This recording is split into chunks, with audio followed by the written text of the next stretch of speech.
tos dulu dan.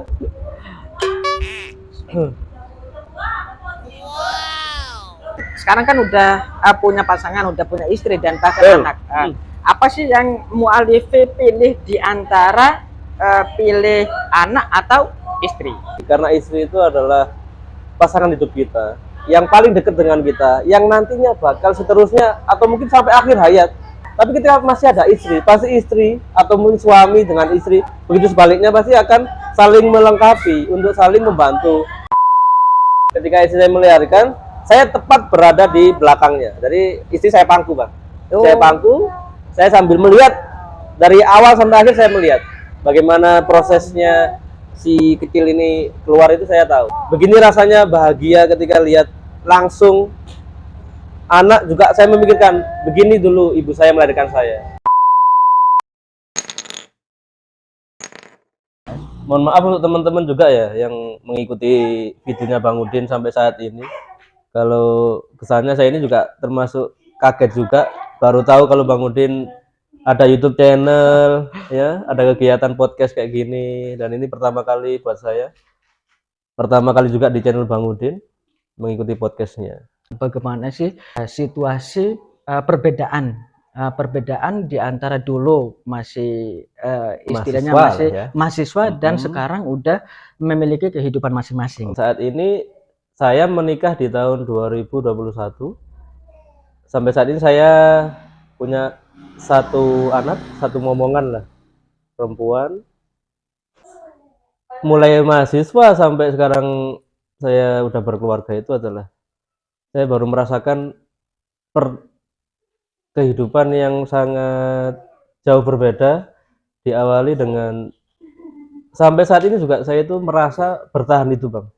Yang dulu kan pernah apa ya istilahnya, dulu survival. Itu enggak kerja lah, enggak memikirkan, iya, enggak memikirkan kerja, cari uang itu bagaimana sulitnya. Sekarang itu udah bisa merasakan itu. Memang mencari uang istilahnya 1000 aja itu kesulitan sekali saya itu. Iya.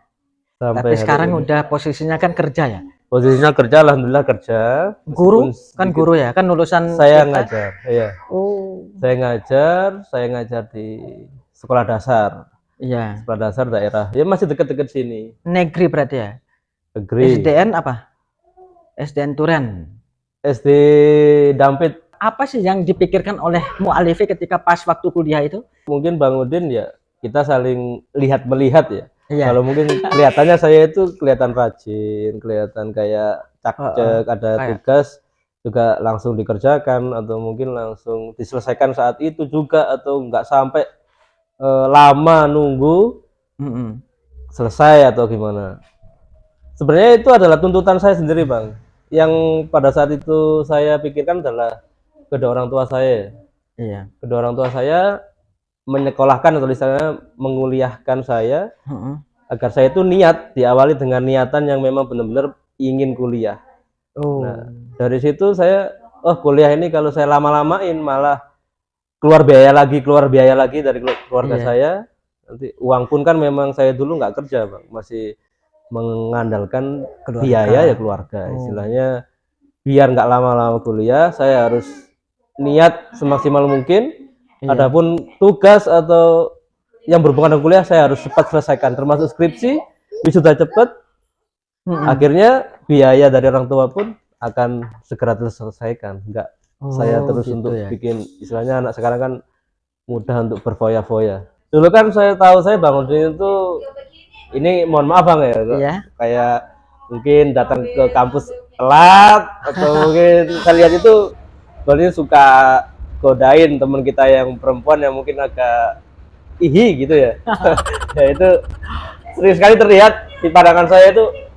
Saya pun juga seperti itu, cuma lebih sering Bang Udin itu enak gitu ngobrol sama perempuan, cepet akrab gitu loh. Ceria, mungkin suka goda perempuan, atau kuliah juga banyak yang telat, bahkan juga sering nggak masuk ya kayaknya ya. Nah, terus sekarang ada perubahan signifikan sekali sekarang itu Bang Udin. Karena udah ada tanggungan, jadi merasa berbeda. Saya harus bergerak cepat untuk bagaimana cara menafkahi kerja dan lain sebagainya. Betul. Ya. Bang Udin tuh punya keunikan yang kita laki-laki yang lain itu jarang jarang mempunyai, istilahnya sisi humornya tinggi. Ada julukan ngomong itu memanggil teman dengan nada rendah tinggi.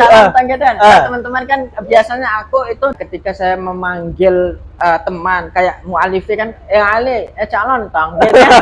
Jadi ada khasnya itu mungkin. Merasa saya suka, akhirnya saya tirukan. Biasanya saya tirukan. Oh, yang penguntin, kayak gimana? Ini marga, gitu. Oh iya, marga. Ya, gitu. Itu kesampaikan lagi Bang ya. Dan sekarang saya ingin tahu juga, tiba-tiba anaknya Bang Udin udah 3 ini. Terakhir saya ketemu Bang Udin masih 1. Ini saya itu masih ingat terakhir ketemu Bang Udin itu kalau nggak salah ya tahun 2020. Sekarang menginjak tahun 2023 ini sudah 3 anak. Nah ini yang saya berarti 21, 22, 23 kayaknya gitu itu ya. Tapi yang nggak tahu juga. Nggak apa-apa sih itu. Jaraknya setahun ada rezekinya ya. Iya. Terus ada pasti Bang nanti. Yang penting kan kita yakin, seperti usul fikih mengajarkan kita al yakinu la yuzalu bisyaki. Kalau keyakinan kita yakin itu tidak akan dikalahkan dengan keraguan seperti itu. Makanya saya yakin. Tapi saya juga memikirkan itu Bang. Kadang kita ada rezeki banyak, ada rezeki sedikit, bahkan memang sangat kekurangan.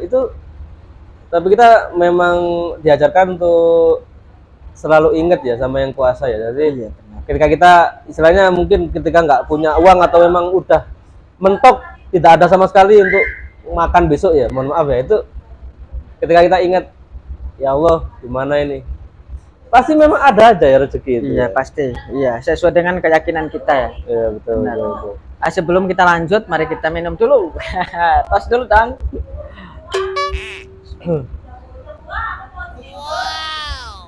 Alhamdulillah. Iya banyak di antara kita juga yang kita tahu kan orang banyak uang, tapi uangnya tersebut tidak bisa untuk menikmati. Maksudnya gini, ketika yang banyak uang itu tidak mempunyai anaknya akhirnya kan berpikir untuk membuat bayi tabung seperti itu ya. Orang banyak uang ketika mau beli sesuatu itu gampang, sedangkan orang yang nggak punya uang itu meskipun tidak bisa beli apa-apa tapi masih bisa merasakan kenikmatan apa aja yang dia pengen. Seperti itu. Itulah memang ya Bang, kayak dikatakan bahwa ujian itu ada di setiap masing-masing orang. Perbedaannya adalah ada yang diuji dari anak, ada yang diuji dari rezekinya kurang, ada yang memang dari tadi yang kaya, uang banyak tapi tidak mempunyai anak. Atau mungkin anak banyak mungkin diuji dengan rezekinya sedikit. Jadi kita harus ada usaha lebih untuk menafkahi istri, menafkahi anak, itu kan juga termasuk ujian Bang ya. Iya. Gimana rasanya ketika kan udah punya putri ya? Kan putri. Kalau saya kan putra semua. Yang saya inginkan dalam pikiran saya harus punya anak itu pertama yang berjenis kelamin perempuan. Memang saya itu ingin dari awal itu saya berdoa memang ya Allah saya ingin anak pertama itu perempuan gitu. Karena saya sangat suka sekali ketika saya dikasih atau dikaruniai anak pertama itu perempuan. Karena saya itu mohon maaf sekali ya, kayak saya itu belum siap Bang punya anak laki-laki itu. Karena di zaman sekarang ini kalau saya lihat ketika punya anak laki-laki ya mungkin didikan di awal waktu kecil sejak dini itu enak, santai, bisa agak manut. Tapi ketika usia berapa 3 tahun 4 tahun mungkin udah kita kerepotan, dan saya juga belum siap untuk mempunyai anak laki-laki. Gitu. Dari sisi kayak dari omongan orang-orang atau mungkin yang pernah saya lihat sendiri kayaknya sulit kalau mendidik anak laki-laki di zaman sekarang ini. Gitu ya. Takutnya seperti itu. Berarti ketika udah mendapatkan anak perempuan itu apakah dikancing terus?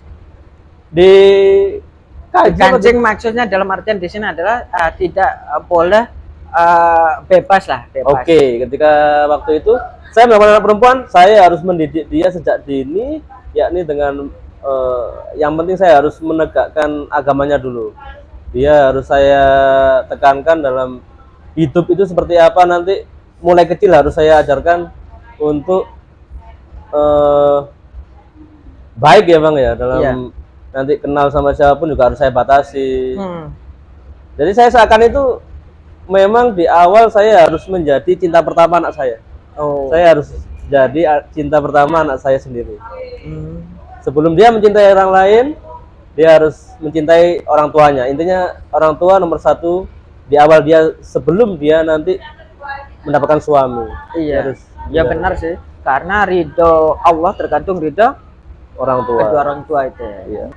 Gimana menjalani hidup, kan Bang Udin tuh asli orang Bima. Iya. Kemudian kalau nggak salah udah lama sekali tinggal di daerah Malang ini. Kurang lebih mungkin 10 tahun ya. 10 tahun ya. Nah itu dari waktu 10 tahun itu apa sih yang hal paling terkesan ketika Bang Udin masuk di area Malang ini, dari Bima ke Malang? Hal yang paling terkesan pertama kali di Malang itu apa sih? Sebelum saya jawab, mari kita minum lagi. Ayo, tos dulu. Ya. Yang paling saya terkesan di Malang, kota Malang, karena daerah Jawa yang saya kenal sebelum saya nyampe di Malang, dulu kan pernah diajarin sama mu'alifi tentang bahasanya. Saya durungan teko kene aku wis iso bahasa Jawa. Lah aku gak iso bahasa Jawa. Gitu kan. Berarti istilahnya dulu pura-pura dong. Pura-pura nggak bisa sebenarnya. Bukan masalah, udah pernah tahu. Bukan masalah pura-pura, memang nggak bisa. Cuman kan logatnya juga kan berbeda. Kan bahasa kami kan biasalah. Kita harus bangga dengan daerah masing-masing. Saya logatnya seperti itu dan kalian juga logatnya seperti itu. Mengapa saya kok senang merasa tinggal di Malang? Kenapa? Alasan yang pertama adalah ketika saya nyampai langsung di tanah Jawa itu benar-benar kaget. Rasa hawanya dingin dan juga makanan yang paling murah. Oke.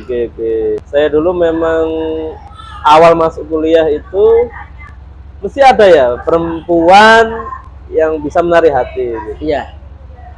Tapi di situ karena gara-garanya dijodoh-jodohin sih Bang ya. Jodoh-jodohin akhirnya kok saya lama-lama kok suka beneran itu. Kenapa ya, dengan kita dijodoh-jodohkan akhirnya ada rasa di sini tuh memang suka beneran. Itu kenapa ya? Tapi itu bukan karena awal kita menyukai dia, tapi dari omongan anak-anak, omongan teman-teman kita, bikin suasana kan sama ini jodoh-jodohkan.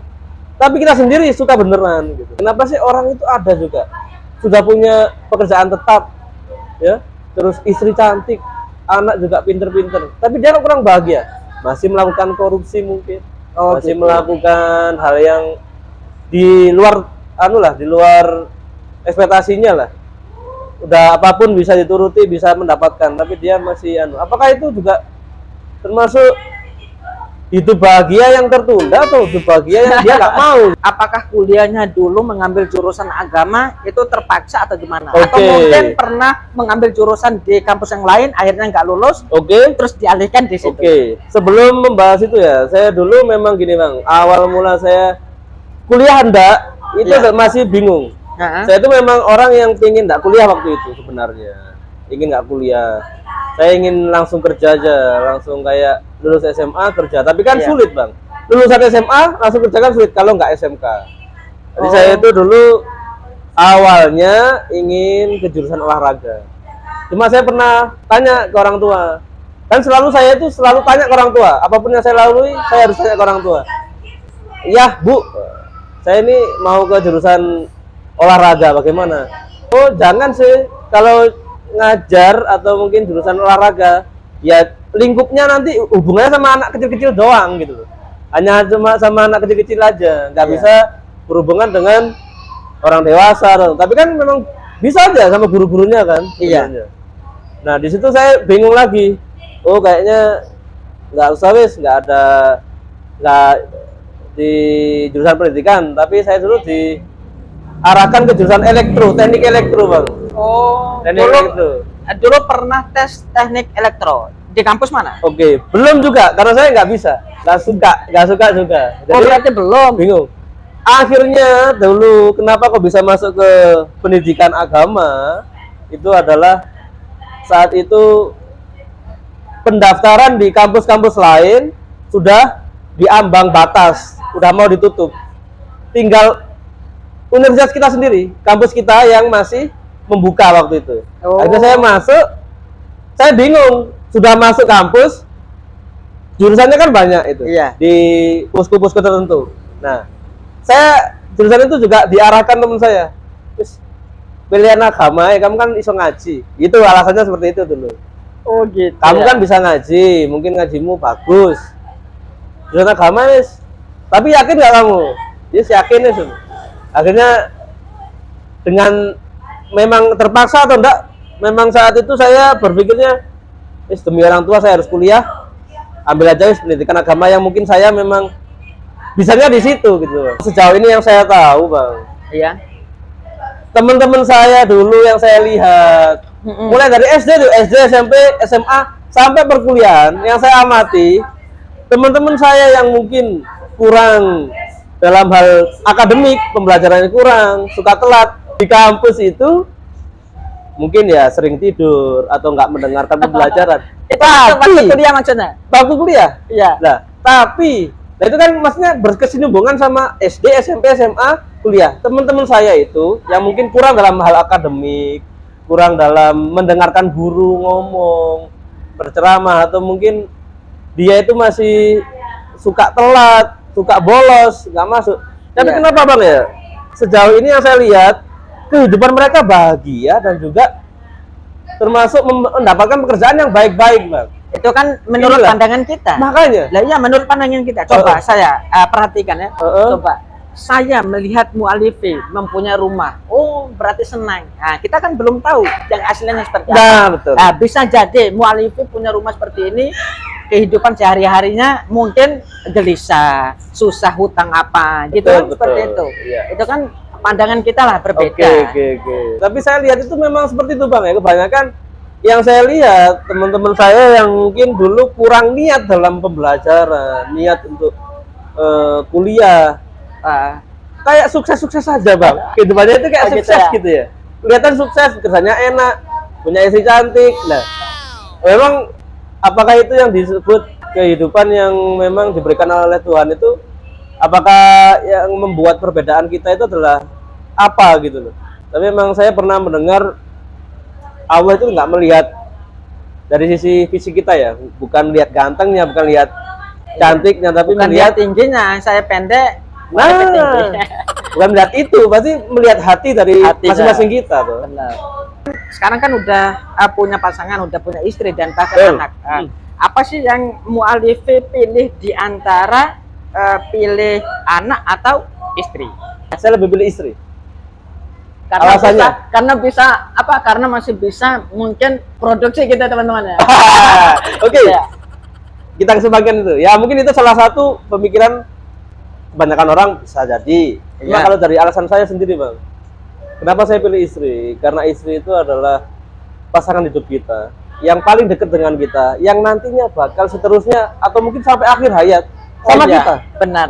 Sama kita anak mungkin ikut suaminya. Oke, bisa jadi kalau kita punya anak perempuan ikut suaminya, atau memang ada anak yang mungkin nggak mau merepoti orang tua. Meskipun nanti kita dengan butuh anak, ketika kita udah tua, kita nggak kuat ngapa-ngapain, pasti kita butuh anak. Tapi ketika masih ada istri, pasti istri atau mungkin suami dengan istri, begitu sebaliknya pasti akan saling melengkapi untuk saling membantu. Ada yang ini, memang istri itu memang sampai akhir hayat pasti akan bersama kita, Bang. Kita minum lagi aja, Bang. Oke. Minum dulu aja. Siap. Kita tos nggak ini? Tos, ya? Oh, tos. Oke.